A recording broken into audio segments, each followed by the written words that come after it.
ಒಂದು ಕಾಲದ ಸ್ಟಾರ್ ನಟಿ ಅಮಲಾ ಅಕ್ಕಿನೇನಿ ಮದುವೆ ನಂತರ ಚಿತ್ರರಂಗದಿಂದ ದೂರ ಉಳಿದಿದ್ದರು.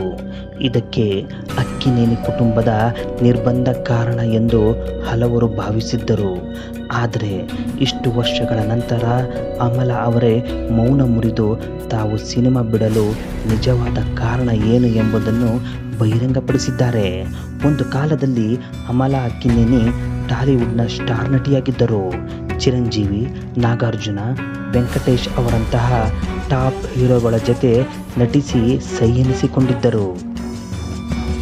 ಆಗಿನ ಕಾಲದ ಟಾಪ್ ಹೀರೋಯಿನ್ಗಳಲ್ಲಿ ಒಬ್ಬರಾಗಿದ್ದ ಅಮಲಾ ನಾಗಾರ್ಜುನ ಅವರನ್ನು ಮದುವೆಯಾದ ನಂತರ ಸಿನಿಮಾಗಳಿಗೆ ವಿದಾಯ ಹೇಳಿದರು. ಸಂಪೂರ್ಣವಾಗಿ ಕುಟುಂಬಕ್ಕೆ ಸೀಮಿತವಾದರು. ಅಮಲಾ ಸಿನಿಮಾ ಬಿಡಲು ಕುಟುಂಬದ ಕಟ್ಟುಪಾಡುಗಳೇ ಕಾರಣ ಎಂದು ಹಲವರು ಭಾವಿಸಿದ್ದರು. ಪತಿ ನಾಗಾರ್ಜುನ ಅಥವಾ ಮಾವ ಅಕ್ಕಿನೇನಿ ನಾಗೇಶ್ವರ ರಾವ್ ಅವರು ನಿಯಮಗಳನ್ನು ಹಾಕಿರಬಹುದು ಎಂದು ಊಹಿಸಲಾಗಿತ್ತು. ಆದರೆ ಇವೆಲ್ಲವೂ ಸುಳ್ಳು. ಇಷ್ಟು ವರ್ಷಗಳ ನಂತರ ಅಮಲಾ ಅವರೇ ತಾವು ಚಿತ್ರರಂಗದಿಂದ ದೂರ ಉಳಿಯಲು ನಿಜವಾದ ಕಾರಣವನ್ನು ಬಿಚ್ಚಿಟ್ಟಿದ್ದಾರೆ. ಕೆರಿಯರ್ ಆರಂಭದಲ್ಲಿ ಅಮಲಾ ಸದಾ ಬ್ಯುಸಿಯಾಗಿದ್ದರು. ತೆಲುಗು, ತಮಿಳು, ಕನ್ನಡ, ಮಲಯಾಳಂ ಮತ್ತು ಹಿಂದಿ ಚಿತ್ರಗಳಲ್ಲಿ ನಟಿಸಿದ್ದರು.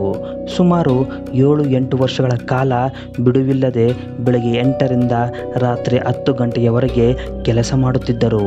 ಒಂದೇ ಸಮಯದಲ್ಲಿ 2-3 ಸಿನಿಮಾಗಳ ಶೂಟಿಂಗ್ನಲ್ಲಿ ಭಾಗವಹಿಸುತ್ತಿದ್ದರು. ಈ ಒತ್ತಡದಿಂದಾಗಿ ಅವರು ಸ್ವಲ್ಪ ವಿರಾಮ ತೆಗೆದುಕೊಂಡು ಪ್ರಯಾಣಿಸಲು ನಿರ್ಧರಿಸಿದರು. ಈ ಪ್ರಯಾಣವೇ ಅವರ ಜೀವನ ದಿಕ್ಕನ್ನು ಬದಲಿಸಿತು. ತಮ್ಮ ಪ್ರಯಾಣದ ವೇಳೆ ಪ್ರಾಣಿ ಹಿಂಸೆಯ ಹಲವು ಘಟನೆಗಳನ್ನು ಅಮಲಾ ನೋಡಿದರು. ಹಾವುಗಳ ಬಾಯಿ ಹೊಲಿದಿರುವುದು, ಪ್ರಾಣಿಗಳನ್ನು ಬಂಧನದಲ್ಲಿಟ್ಟಿರುವುದು, ಆಹಾರವಿಲ್ಲದೆ ಬಳಲುತ್ತಿರುವ ಪ್ರಾಣಿಗಳನ್ನು ಕಂಡು ಅವರ ಮನಸ್ಸು ಕರಗಿತು. ಅವುಗಳಿಗಾಗಿ ಹೋರಾಡಬೇಕೆಂದು ಅವರು ನಿರ್ಧರಿಸಿದರು. ಸರ್ಕಾರಿ ಕಚೇರಿಗಳಿಗೆ ಅಲೆದು ಅಧಿಕಾರಿಗಳನ್ನು ಭೇಟಿಯಾಗಿ ಪ್ರಾಣಿಗಳ ಹಕ್ಕುಗಳಿಗಾಗಿ ಕ್ರಮ ಕೈಗೊಳ್ಳುವಂತೆ ಒತ್ತಾಯಿಸಿದರು. ಆಗ ಅವರಿಗೆ ಕ್ಯಾಮರಾ ಮುಂದೆ ನಟಿಸುವುದಕ್ಕಿಂತ ಸಮಾಜದಲ್ಲಿ ಮಾಡಬೇಕಾದ ಕೆಲಸ ಬಹಳಷ್ಟಿದೆ ಎಂದು ಅರಿವಾಯಿತು. ತೆರೆ ಮೇಲೆ ನಟಿಸುವುದಕ್ಕಿಂತ ತೆರೆಮರೆಯಲ್ಲಿ ಸಮಾಜಕ್ಕೆ ಹೆಚ್ಚು ಕೆಲಸ ಮಾಡಬೇಕಿದೆ ಎಂದು ಅರಿತ ಅಮಲಾ ಸಿನಿಮಾಗಳಿಗೆ ವಿದಾಯ ಹೇಳಿದರು.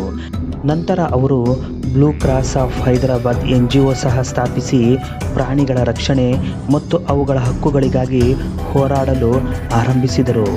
ಆದರೂ ಲೈಫ್ ಈಸ್ ಬ್ಯೂಟಿಫುಲ್, ಮನಂ, ಓಕೆ ಒಕ ಜೀವಿತಂ ನಂತಹ ಕೆಲವು ಚಿತ್ರಗಳಲ್ಲಿ ನಿರ್ಮಾಪಕರ ಒತ್ತಾಯದ ಮೇರೆಗೆ ನಟಿಸಿದರು.